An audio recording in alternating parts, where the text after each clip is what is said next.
Ypres, Bélgica. 22 de abril de 1915. El soldado británico James Morton permanecía en su trinchera, con los nervios a flor de piel pero agradecido por la relativa calma de aquel día. Durante semanas, el frente occidental había sido un infierno de artillería y ametralladoras. Pero en las últimas horas, un extraño silencio había caído sobre el campo de batalla. Mientras encendía un cigarrillo, Morton notó algo inusual. Un extraño vapor verdoso parecía deslizarse por el suelo, avanzando lentamente hacia las posiciones aliadas. «¿Qué demonios es eso?», preguntó a su compañero. No recibió respuesta. Su compañero ya estaba tosiendo violentamente, sus ojos desorbitados por el terror. En cuestión de segundos, Morton sintió un ardor insoportable en la garganta y los pulmones. Mientras luchaba por respirar, vio cómo cientos de soldados a su alrededor comenzaban a comportarse de manera errática. Algunos reían histéricamente mientras la sangre manaba de sus ojos y oídos. Otros atacaban a sus propios compañeros con bayonetas. Y lo más perturbador, decenas de soldados simplemente saltaban de las trincheras y caminaban, como hipnotizados, directamente hacia las ametralladoras alemanas, sin mostrar el más mínimo signo de miedo. Lo que Morton estaba presenciando no era una batalla convencional. Era el primer ataque químico a gran escala de la historia moderna, y sus efectos fueron tan devastadores y perturbadores que los informes oficiales permanecerían clasificados durante más de 70 años. Esta es la historia de cómo un gas transformó a un ejército entero en lo que los testigos describieron como hombres que ya no eran hombres. La historia del día en que la guerra química convirtió el campo de batalla en un escenario de pesadilla que cambiaría para siempre las reglas del conflicto.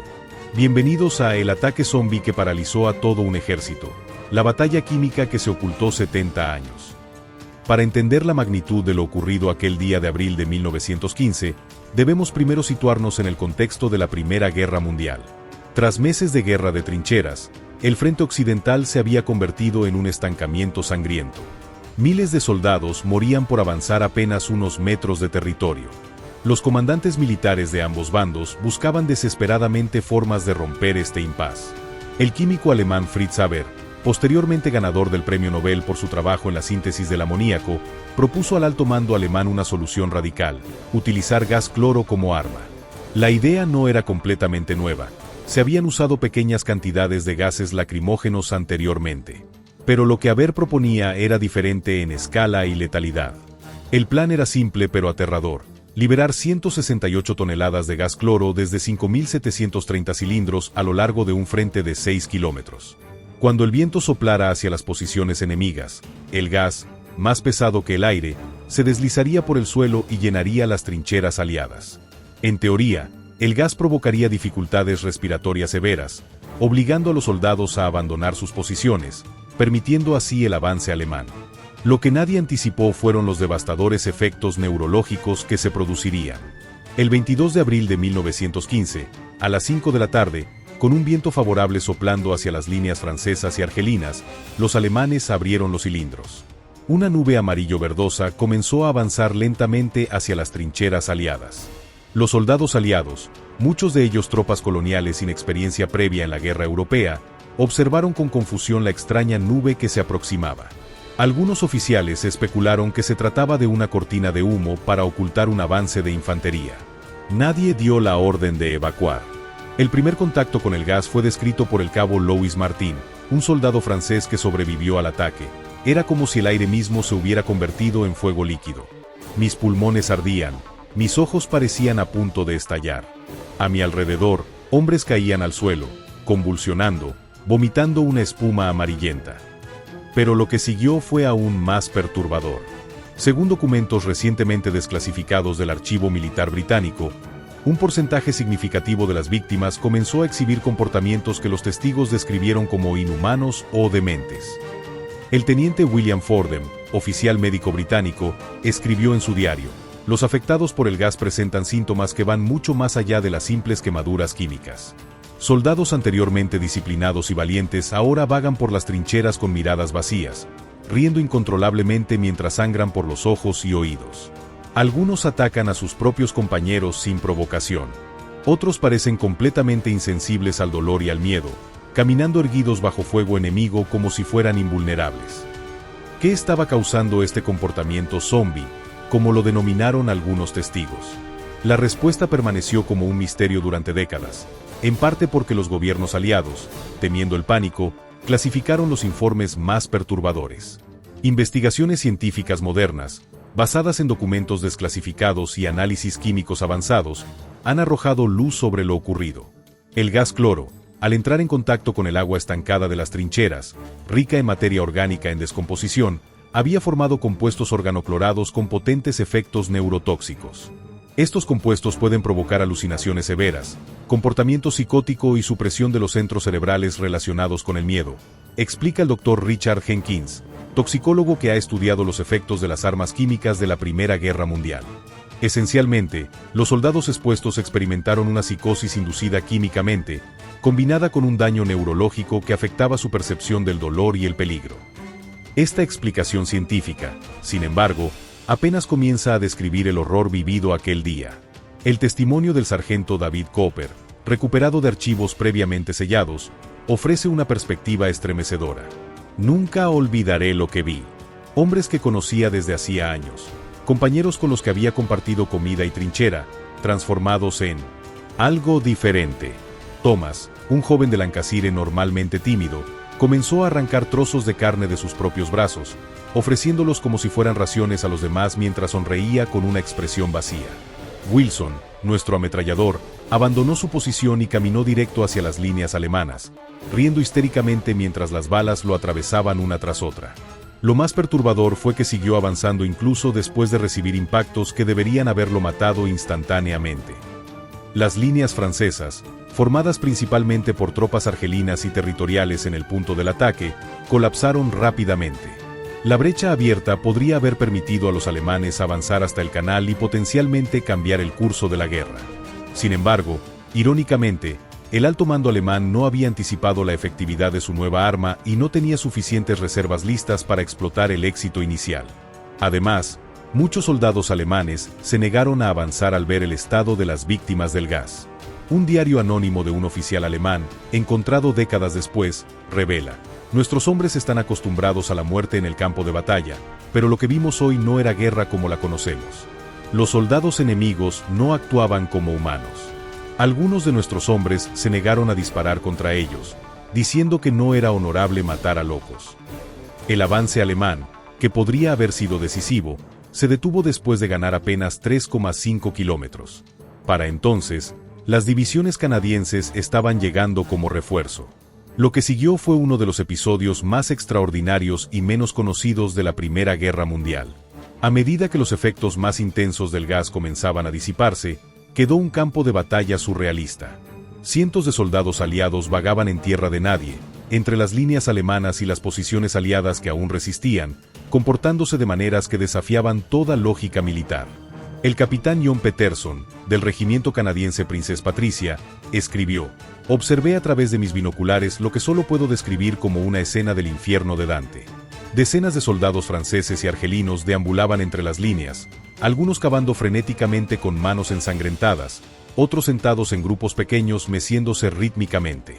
Un grupo particularmente perturbador parecía estar realizando algún tipo de danza ceremonial alrededor de un cráter de artillería. Cuando nuestros equipos de rescate intentaron aproximarse, algunos respondieron con violencia extrema, mientras otros simplemente los ignoraron, completamente perdidos en sus alucinaciones. Los equipos médicos que lograron rescatar a algunos de los afectados encontraron que muchos estaban en un estado disociativo profundo. El Dr. Malcolm Gray, médico del hospital de campaña N grado 7, registró: muchos de los pacientes parecen no recordar quiénes son ni cómo llegaron aquí. Algunos insisten en que están enterrados vivos y arañan constantemente las sábanas. Otros afirman ver insectos emergiendo de las heridas de sus compañeros. Un soldado argelino ha pasado las últimas 48 horas completamente inmóvil, excepto por sus ojos, que siguen constantemente algo invisible para el resto de nosotros. Los alemanes, por su parte, enfrentaron sus propios problemas inesperados. Cuando finalmente avanzaron para ocupar las trincheras abandonadas, descubrieron que algunos de los zombies químicos, como ya los llamaban, se habían refugiado en búnkeres y túneles. Los encuentros resultantes fueron caóticos y terroríficos. Un informe militar alemán, mantenido en secreto hasta 1987, describe uno de estos encuentros. Al entrar en un búnker enemigo, nuestro pelotón fue atacado por 3 soldados franceses en un estado de frenesí animal. No respondían a órdenes de rendición ni mostraban miedo ante las armas. Uno de ellos recibió múltiples heridas de bayoneta antes de ser reducido. Los otros 2 lograron matar a 2 de nuestros hombres antes de ser abatidos. El comportamiento observado no se corresponde con ninguna táctica militar conocida o estado mental normal. A medida que se extendía la noticia de los extraños efectos del gas, el miedo comenzó a apoderarse de ambos lados del frente. Para los aliados, el terror a convertirse en uno de esos no muertos que deambulaban sin mente propia era casi peor que el miedo a morir en combate. En los días siguientes al ataque inicial de gas en Ypres, los médicos militares aliados luchaban por comprender y tratar a los afectados.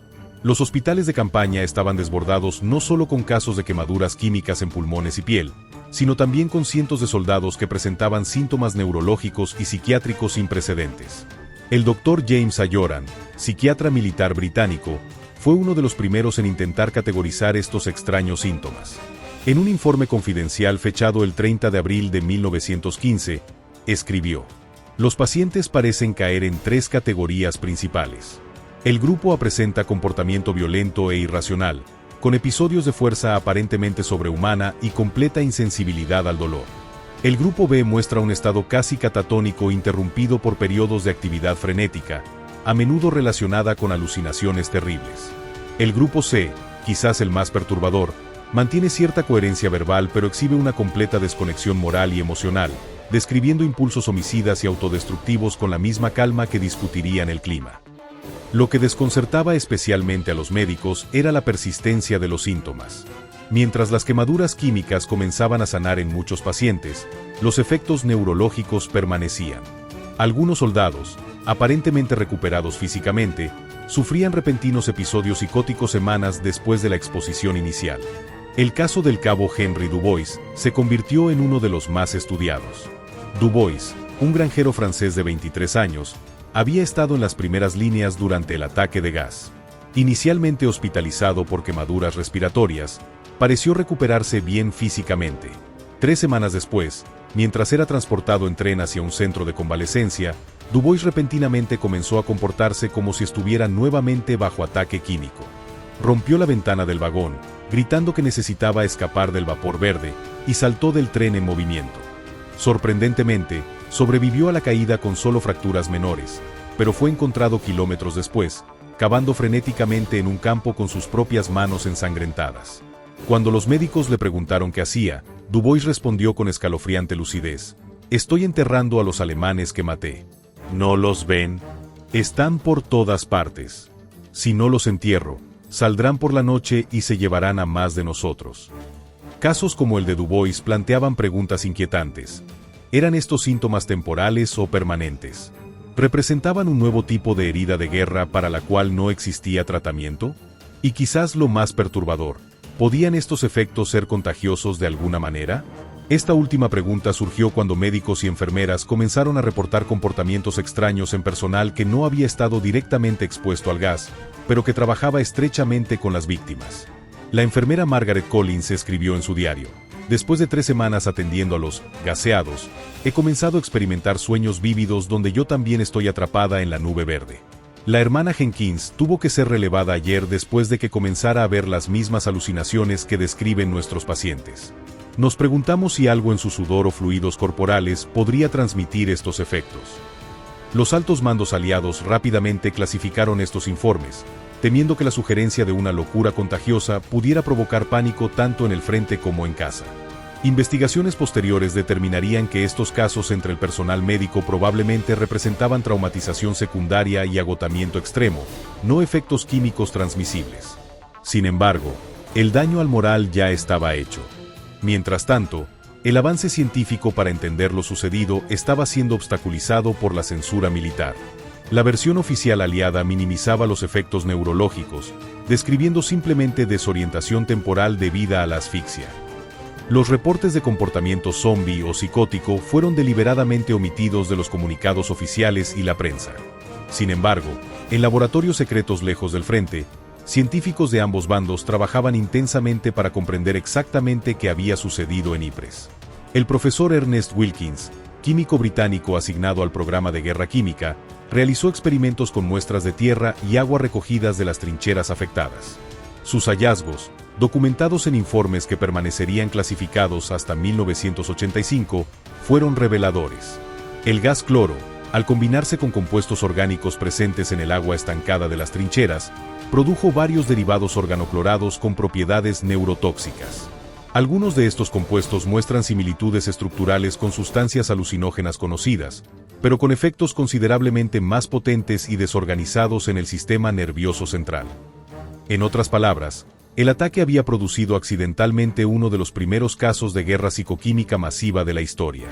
Las trincheras, con su agua contaminada por restos humanos, animales en descomposición y todo tipo de desechos, habían actuado como un macabro laboratorio químico, transformando el cloro en compuestos que atacaban no solo el cuerpo sino también la mente.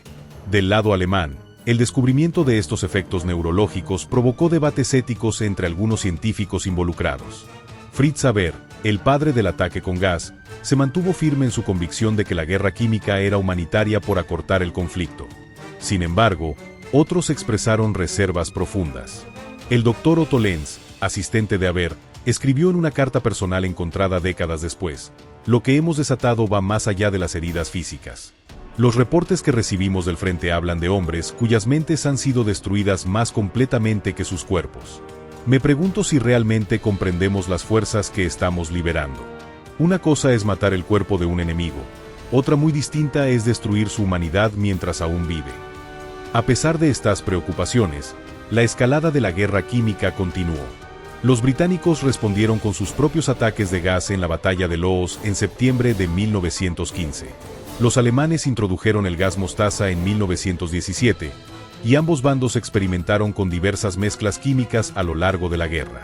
Ninguno de estos ataques posteriores, sin embargo, reprodujo exactamente los inquietantes efectos neurológicos observados en Ypres. Las condiciones específicas, el tipo de gas, las peculiaridades del terreno y el agua de las trincheras, las condiciones meteorológicas, crearon una tormenta perfecta que, afortunadamente, no se repetiría. Para los soldados que sobrevivieron al ataque inicial pero quedaron con daños neurológicos permanentes, el sufrimiento continuó mucho después del fin de la guerra. Miles fueron internados en instituciones psiquiátricas, a menudo con diagnósticos vagos como neurosis de guerra o estado confusional crónico. Uno de estos casos fue el teniente Michael Barrymore, un oficial británico que había estado presente en las cercanías de Ypres durante el ataque. Aunque inicialmente pareció solo ligeramente afectado por el gas, en los meses siguientes desarrolló lo que su familia describió como episodios de ausencia durante los cuales realizaba acciones complejas sin tener luego recuerdo de ellas. Su historia está documentada en los archivos del Hospital Neterne en Surrey, donde fue internado en 1919. El paciente frecuentemente despierta a medianoche y procede a inspeccionar las trincheras, caminando por los pasillos del hospital y dando órdenes a soldados invisibles. En 2 ocasiones ha intentado rescatar a otros pacientes, insistiendo en que están bajo ataque químico. Cuando regresa a la normalidad, no tiene recuerdo de estos episodios. Durante las entrevistas, repetidamente describe sensaciones de hormigueo en extremidades y alucinaciones olfativas de un olor verde que preceden sus episodios. Barrymore permanecería institucionalizado hasta su muerte en 1951, uno de los muchos prisioneros del gas cuyas historias fueron deliberadamente marginadas de la narrativa oficial de la guerra. Para los gobiernos aliados, reconocer públicamente la naturaleza y extensión de los daños neurológicos causados en Ypres habría sido admitir una nueva dimensión del horror de la guerra moderna, una que desafiaba las nociones tradicionales de heroísmo y sacrificio. Un soldado con piernas amputadas podía seguir siendo celebrado como un héroe. Un veterano que sufría episodios psicóticos en los que atacaba a sus seres queridos creyendo-los enemigos era una historia mucho más problemática para la moral pública. Como resultado, estos casos fueron tratados con extrema discreción. Las familias a menudo recibían explicaciones simplificadas sobre fatiga de combate o condiciones nerviosas, y los registros médicos más explícitos fueron clasificados. Esta conspiración de silencio tendría consecuencias de largo alcance. Sin un reconocimiento oficial de estos efectos, la investigación científica sobre tratamientos neuropsiquiátricos para víctimas de guerra química permaneció limitada y subfinanciada. Los veteranos afectados y sus familias lucharon en aislamiento, sin el apoyo institucional o la comprensión pública que merecían. Peter Collins, nieto del cabo William Collins, quien estuvo presente en Ypres, relata: Mi abuelo nunca habló directamente sobre lo que experimentó, pero a lo largo de mi infancia, mi abuela tenía un ritual para calmarlo durante lo que llamaban sus noches malas. Cerraban todas las ventanas, sin importar el calor, y colocaban toallas húmedas bajo las puertas. Solo décadas después comprendí que estaban recreando las precauciones contra ataques de gas, que de alguna manera lo hacían sentir seguro cuando las alucinaciones regresaban. Mientras tanto, en laboratorios militares de varias naciones, los descubrimientos sobre los efectos neurológicos del ataque de Ypres no fueron ignorados, sino estudiados en secreto.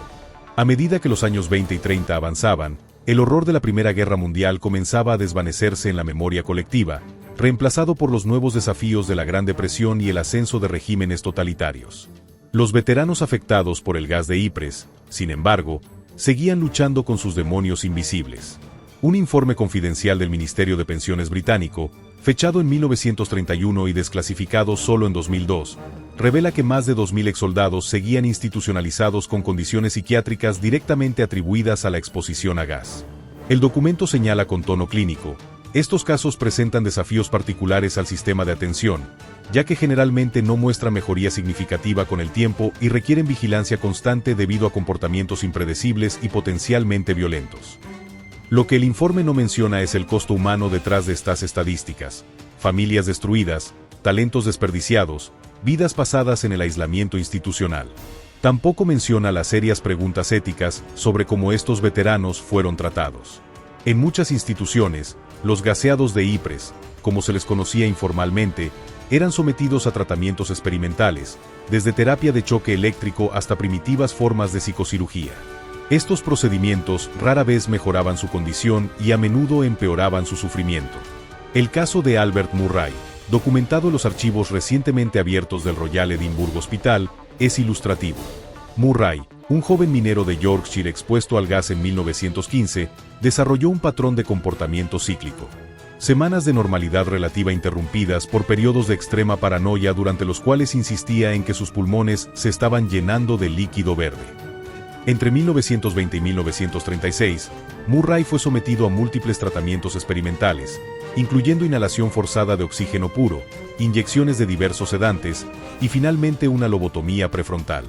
Las notas de su último médico tratante concluyen con fría resignación: procedimiento exitoso en el sentido de que el paciente ya no exhibe episodios de agitación, aunque a costa de todas las funciones cognitivas superiores. Recomiendo traslado a custodia permanente. Mientras estas tragedias individuales se desarrollaban lejos del ojo público, los descubrimientos científicos realizados a partir del incidente de Ypres comenzaban a tener repercusiones en campos inesperados. En laboratorios militares, particularmente en Alemania, Estados Unidos y la Unión Soviética, los compuestos organoclorados con efectos neurológicos identificados en Ypres se convirtieron en la base para investigaciones sobre nuevos tipos de armas químicas. Aquellas diseñadas específicamente para incapacitar mentalmente al enemigo sin necesariamente matarlo. Un documento del programa químico soviético, capturado por fuerzas alemanas durante la Segunda Guerra Mundial y posteriormente obtenido por inteligencia estadounidense, hace referencia directa a los efectos Ypres como punto de partida para el desarrollo de agentes incapacitantes. Los compuestos derivados del análisis de las muestras de 1915 muestran particular promesa en la inducción de estados temporales de extrema sugestionabilidad y desconexión de la realidad, potencialmente útiles para operaciones de interrogatorio o desmoralización masiva. En Estados Unidos, el infame programa MK-Ultra de la CIA, que realizó experimentos no consensuados con sustancias psicoactivas durante las décadas de 1950 y 1960, también tuvo conexiones con la investigación derivada de Ypres. Entre los documentos parcialmente desclasificados del programa, se encuentran referencias a compuestos y que reproducen ciertos aspectos del síndrome observado en el frente occidental, particularmente la disociación y susceptibilidad a sugestión, pero con mayor predictibilidad y menos efectos secundarios violentos. Estas líneas de investigación, mantenidas en estricto secreto durante décadas, representan una perturbadora herencia del ataque original. Más allá del sufrimiento inmediato causado en 1915, los descubrimientos accidentales de aquel día sentaron las bases para nuevas formas de guerra psicoquímica que se extenderían a lo largo del siglo XX. Sin embargo, no todas las consecuencias a largo plazo fueron puramente destructivas. La investigación psiquiátrica realizada en los veteranos afectados por el gas también contribuyó a avances significativos en la comprensión del trauma cerebral y los trastornos disociativos.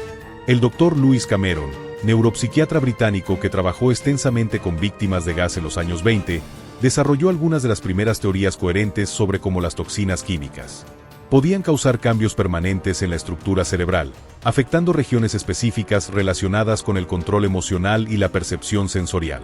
Su trabajo, aunque inicialmente clasificado, eventualmente influiría en la neuropsiquiatría moderna. En una conferencia médica restringida en 1929, cuyos registros fueron desclasificados en 1999, Cameron presentó hallazgos de autopsias realizadas en veteranos que habían estado expuestos al gas y posteriormente fallecieron por diversas causas. Sus observaciones fueron pioneras.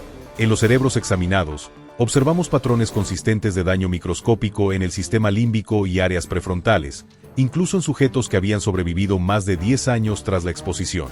Estos hallazgos sugieren que el gas, o los compuestos derivados formados en el campo de batalla, tienen efectos neurotóxicos selectivos y persistentes que explican los síntomas psiquiátricos crónicos observados.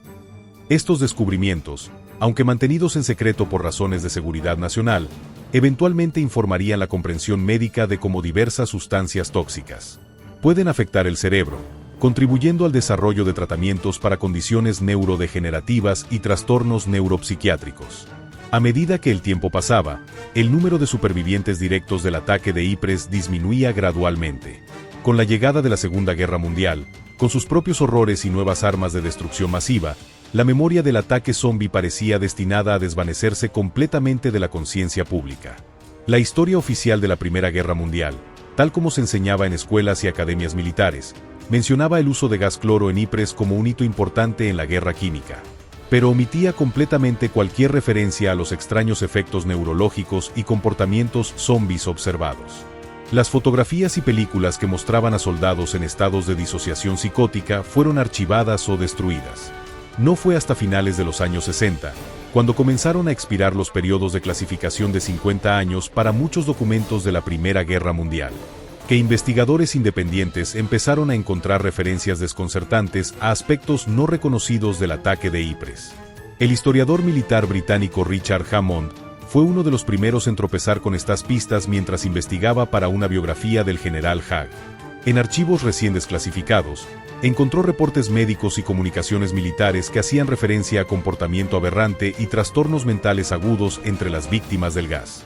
Intrigado, comenzó a buscar sistemáticamente más documentación y a localizar supervivientes que pudieran aún estar vivos. En su libro seminal de 1972, La nube que enloqueció, Hammond presentó por primera vez al público una visión coherente de los efectos neuropsiquiátricos del ataque de Ypres. Su investigación, que incluía entrevistas con algunos de los últimos supervivientes vivos y familiares de víctimas, pintaba un cuadro mucho más perturbador que la narrativa oficial. Lo que ocurrió en Ypres no fue simplemente un ataque químico convencional, escribió Hammond. Fue un episodio de terror psicológico sin precedentes en la guerra moderna. Cientos, quizás miles de hombres fueron transformados temporalmente en algo que ya no reconocían como ellos mismos. Experimentaron un infierno interior que, para muchos, nunca llegó a terminar realmente. El libro de Hammond fue recibido con escepticismo por el establishment militar e histórico. Críticos lo acusaron de sensacionalismo y de basarse excesivamente en testimonios anecdóticos. Sin embargo, a medida que más documentos eran desclasificados durante los años 70 y 80, sus afirmaciones centrales fueron siendo corroboradas. Particularmente significativa fue la desclasificación en 1982 del informe Preston, un extenso estudio realizado en 1919 a 1920 por un equipo médico británico sobre los efectos a largo plazo del gas en los soldados. El Dr. William Preston, quien dirigió el estudio, había entrevistado y examinado a más de 500 veteranos que exhibían síntomas neuropsiquiátricos persistentes tras la exposición al gas. Sus conclusiones, censuradas durante más de 6 décadas, eran impactantes. En aproximadamente el 47% de los casos estudiados, observamos un síndrome distintivo que no puede explicarse únicamente por trauma psicológico o lesiones físicas convencionales. Estos pacientes presentan alteraciones neurológicas persistentes, incluyendo alucinaciones recurrentes específicas, predominantemente visuales y olfativas. Episodios disociativos durante los cuales realizan acciones complejas sin posterior recuerdo, y patrones de comportamiento repetitivo inexplicable, como cavar compulsivamente o realizar movimientos defensivos contra amenazas invisibles. El informe continuaba con descripciones clínicas detalladas de casos individuales, incluyendo transcripciones de entrevistas que revelaban la naturaleza profundamente perturbadora de las experiencias vividas por estos hombres. Un pasaje particularmente conmovedor registra el testimonio del soldado Edward Bennett. No son simplemente pesadillas, doctor. Es como si una parte de mí siguiera atrapada allí, en ese día. Puedo estar cenando con mi familia y de repente el aire se vuelve verde. Siento ese sabor metálico en la lengua y sé que está comenzando otra vez. Veo a mis compañeros transformándose, sus rostros derritiéndose como cera. Y lo peor es que una parte de mí permanece consciente durante estos episodios. Sé que no es real, pero mi cuerpo y el resto de mi mente no lo saben. He despertado excavando agujeros en mi jardín, o escondido en el armario susurrando los nombres de hombres muertos hace años. El informe Preston incluía también hallazgos sobre los efectos fisiológicos a largo plazo, documentando daños permanentes en los sistemas nervioso y respiratorio. Muestras de tejido cerebral obtenidas en autopsias mostraban patrones de lesión consistentes con exposición a neurotoxinas, particularmente en áreas relacionadas con el procesamiento emocional, la memoria y la percepción sensorial. Lo más sorprendente del informe era su sección final, donde Preston argumentaba apasionadamente por un reconocimiento oficial de estos efectos y un programa dedicado de tratamiento e investigación. Sus recomendaciones fueron rechazadas, y el informe completo fue clasificado como reservado, solo acceso especial hasta 1982. Cuando finalmente se hizo público, el informe Preston provocó un reexamen de cómo se había manejado históricamente a las víctimas de Ypres. Organizaciones de veteranos en varios países exigieron compensación para supervivientes o sus familias. Historiadores médicos comenzaron a revisar casos de neurosis de guerra y demencia prematura diagnosticados tras la Primera Guerra Mundial, buscando evidencia de exposición no reconocida al gas. A finales de los años 80 y principios de los 90, una nueva generación de investigadores con acceso a tecnologías avanzadas comenzó a estudiar los compuestos específicos formados cuando el cloro interactuaba con el ambiente de las trincheras. Utilizando técnicas de cromatografía y espectrometría de masas, identificaron varios organoclorados neurotóxicos que podrían haberse formado en las condiciones específicas presentes en Ypres. El Dr. Michael Hendricks, químico forense que lideró parte de esta investigación, explica: las trincheras eran esencialmente fosos llenos de todo tipo de materia orgánica, restos humanos y animales, excrementos, alimentos en descomposición, uniformes empapados, sumergidos en agua estancada. Cuando el gas cloro, un potente agente oxidante, entró en contacto con este caldo biológico, se formaron compuestos organoclorados que no habríamos previsto en condiciones de laboratorio. Algunos tenían estructuras notablemente similares a conocidos alucinógenos y disociativos, pero con perfiles de toxicidad mucho más severos. Estas investigaciones confirmaron científicamente lo que los testigos habían descrito. El ataque de Ypres no fue simplemente un caso de asfixia química masiva, sino un evento sin precedentes donde miles de hombres fueron involuntariamente expuestos a potentes neurotoxinas que afectaban la percepción de la realidad, el control emocional y la cognición. Mientras estos descubrimientos científicos emergían, testimonios personales previamente silenciados comenzaron también a encontrar voz. Familiares de víctimas, que durante décadas habían mantenido historias privadas de extraños comportamientos y sufrimiento inexplicable, ahora compartían estas experiencias. Margaret Wilson, cuyo abuelo sobrevivió a Ypres pero pasó el resto de su vida luchando con secuelas neurológicas, relata: cuando era niña en los años 50, nadie hablaba abiertamente sobre lo que le pasaba al abuelo George. Tenía sus episodios, momentos en los que no reconocía a su propia familia y hablaba con personas que no estaban allí. Mi abuela nos hacía salir de la habitación cuando comenzaba. Solo años después, cuando comencé a leer sobre los efectos del gas, comprendí que no estaba simplemente trastornado por la guerra, como decían todos. Había sido químicamente alterado, su cerebro dañado de formas que la medicina de la época ni siquiera podía nombrar correctamente. Testimonios como el de Wilson, multiplicados por miles a medida que las familias conectaban las experiencias privadas de sus seres queridos. Con la historia emergente del ataque zombie, crearon finalmente una presión social y política suficiente para un reconocimiento oficial.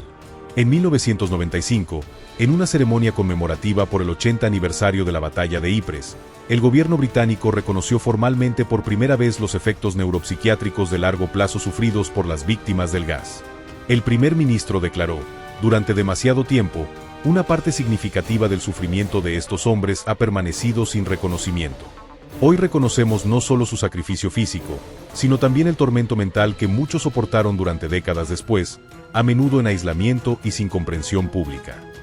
Similares reconocimientos siguieron en Francia, Canadá y otros países aliados.